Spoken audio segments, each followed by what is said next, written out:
Salam satu hobi, teman-teman di mana aja berada. Saya Reza Ornamental Fish. Nyambung video sebelumnya, saya ada buat konten, buat video tentang perawatan baby peacock bass dan baby Oscar dalam masa-masa pembesaran yang saya lakukan.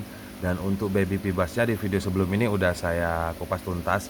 Mudah-mudahan sedikit panjang lebar dapat dimengerti buat teman-teman, dapat membantu, sedikit membantu, terutama buat para penghobi baru, generasi baru di dunia perpibasan.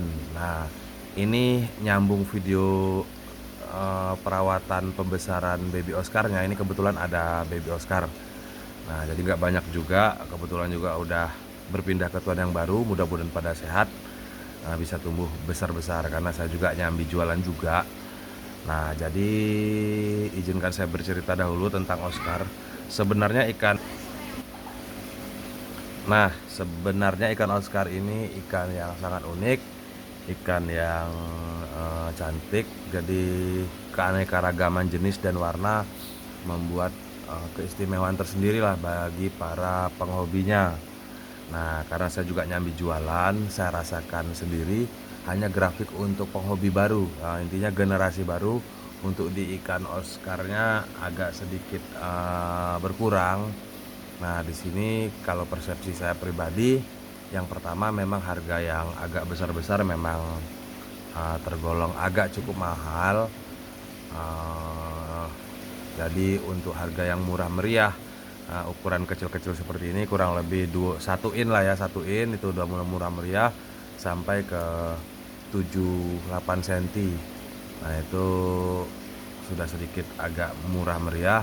Hanya banyak sekali para penghobi baru itu merasa kapok, merasa capek lah ya mungkin melihara babynya. Nah, jadi selalu mati, selalu mati, selalu mati. Nah, jadi dari siklus itu sendiri terjadi atau otomatis terjadi penurunan penghobi generasi barunya. Nah, jadi mudah-mudahan dengan menonton video ini, teman-teman yang tadinya merasa capek, merasa kapok memelihara ikan Oscarnya, baby Oscarnya, mudah-mudahan dapat membantu, tetap semangat. Karena setiap tujuan-tujuan video-video saya hadir, saya luapkan ke YouTube memang sekedar berbagi, jadi dokumentasi buat saya, kenang-kenangan bagi saya. Semoga bermanfaat buat teman-teman di rumah. Nah, jadi lanjut. Jadi untuk peralatan itu masih sama, alat sederhana yang saya lakukan. Pada prinsipnya bagaimana ikan-ikan ini bisa sehat, bisa tumbuh dewasa, bisa besar. Yang utamanya tetap bisa sehat, jadi tidak jackpot, tidak mati. Nah, di sini masih sederhana, pompa juga pompa biasa yang saya gunakan, filter juga filter biasa yang saya gunakan. Jika teman-teman ada yang lebih bagus, ya lebih baik juga seperti itu. Nah, peralatan tambahan itu tetap saya menggunakan heater. Heater juga masih di panel ukuran ke 31-32. Nah, jadi aerasi juga full, ya sama. Kegunaan aerasi itu sebagai suplai oksigen larut di dalam air, jadi agar ikannya tidak merasa kekurangan oksigen karena suhu air memang agak terlalu tinggi. Karena memang sebenarnya hidup suhu air si ikan Oscar ini agak cukup rendah, kisaran kalau nggak salah 23 sampai 28 itu di alam bebasnya. Hanya di situ kan halaman media yang luas, jadi di sini kita media akuarium. Nah, di sini ada sedikit perbedaan. Akuarium yang saya gunakan itu akuarium kecil. Jadi akuarium di sini ukuran kurang lebih 80, musuh 25, tinggi 25 cm. Kenapa saya buat seperti itu? Kuncinya yang penting saat pergantian air, otomatis suhu air dan pH itu otomatis berubah. Nah, disitulah kunci kelemahan ikan Oscar, gampang sekali jackpot. Nah, jadi teman-teman harus perhatikan saat pergantian air. Jadi suhu saat pergantian air dan setelah pergantian air itu harus cepat meningkat. Nah, jadi harus stabil ke suhu sebelum pergantian air itu, jangan terlalu lama-lama karena disitulah modal utamanya ikan itu bisa jackpotnya. Nah, untuk air itu sendiri masih sama kalau untuk ukuran baby karena kita menggunakan media heater penyetabil suhu. Nah, jadi saya masih menggunakan ketinggian 20 sampai 25 cm maksimal. Karena memang bertujuan oksigen larut di dasar itu eh, agar seimbang, jadi ikannya bebas berenang ke atas ke bawah. Nah, jadi untuk pola makan di sini ini hampir sama seperti yang lain. Yang penting jangan berlebihan, jangan kekurangan. Nah, jadi secukupnya aja. Nah, jadi karena oversize mungkin ya bisa diberikan sesering mungkin.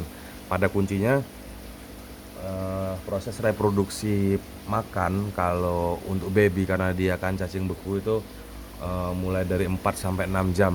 4 sampai 5 jam juga kurang lebih seperti itu untuk mulai dia makan sampai dia mengeluarkan kotoran kembali karena dia memang agak sedikit eh, lembek karena dia menggunakan cacing beku. Pakan juga saya menggunakan full cacing beku. Nah, untuk pembelajaran pelet itu juga bisa, mumpung masih usia dini itu saya arahkan untuk penggunaan pelet 2 jari up.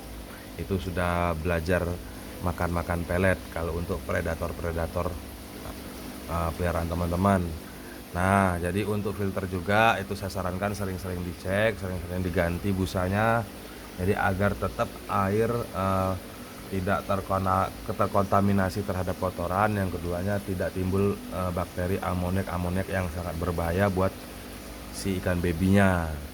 Dan yang selanjutnya apa, pergantian air. Jadi pergantian air water tank ini bisa teman-teman uh, perhatikan airnya itu sendiri. Cuman rata-rata itu seminggu 2 kali untuk pergantian air. Itu saya ganti maksimal karena tank saya kecil. Jadi itu pun saya siapkan airnya dahulu. Jadi tidak sembarang air saya masukkan. Nah, untuk usia baby teman-teman harus hati-hati. Ikuti trade ke trade bahasa saya, mudah-mudahan bermanfaat. Nah, dan untuk penyiapan air yang bakal kita pakai, jadi saya juga bisa teman-teman perhatikan. Nah, di sini banyak sekali ikan-ikan predator, ikan-ikan jenis-jenis lain yang saya pelihara. Nah, jadi saya juga di sini sebagai penjual, gimana caranya saya menjual semurah-murahnya. Nah, jadi agar ikan ini cepat keluarnya, jadi tetap ikan tetap selalu sehat, tidak ada kematian. Karena otomatis setiap penjual itu kenapa kadang menjual harga itu tinggi itu karena memang resiko kematiannya agak lumayan besar. Nah, dari situ saya belajar terus selama ini dan alhamdulillah sampai saat ini dari 100 ekor paling 2 bulan 3 bulan saya pelihara itu maksimal 5 ekor, jadi persentase sangatlah kecil.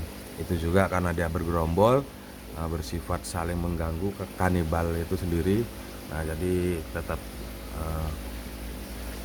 jadi penyemangat buat saya sendiri. Nah, untuk air tadi di next video saya akan berikan tutorial, jadi cara yang benar untuk penyiapan air untuk babynya atau ikan-ikan lainnya yang saya lakukan. Nah, saya sebenarnya kayak heater nih nggak begitu dominan saya pakai. Heater nih saya gunakan untuk ikan karantina saja, paling tidak dia 1 bulan dahulu udah sampai di rumah, baru setelah itu saya lepas perlahan. Karena memang sedikit agak memboroskan untuk harian kita, belum pompa, belum yang lain-lain. Nah, yang penting sih kuncinya jaga kualitas air. Jadi heater itu tidak akan berfungsi gitu. Jadi kalau kualitas air itu kurang terjaga,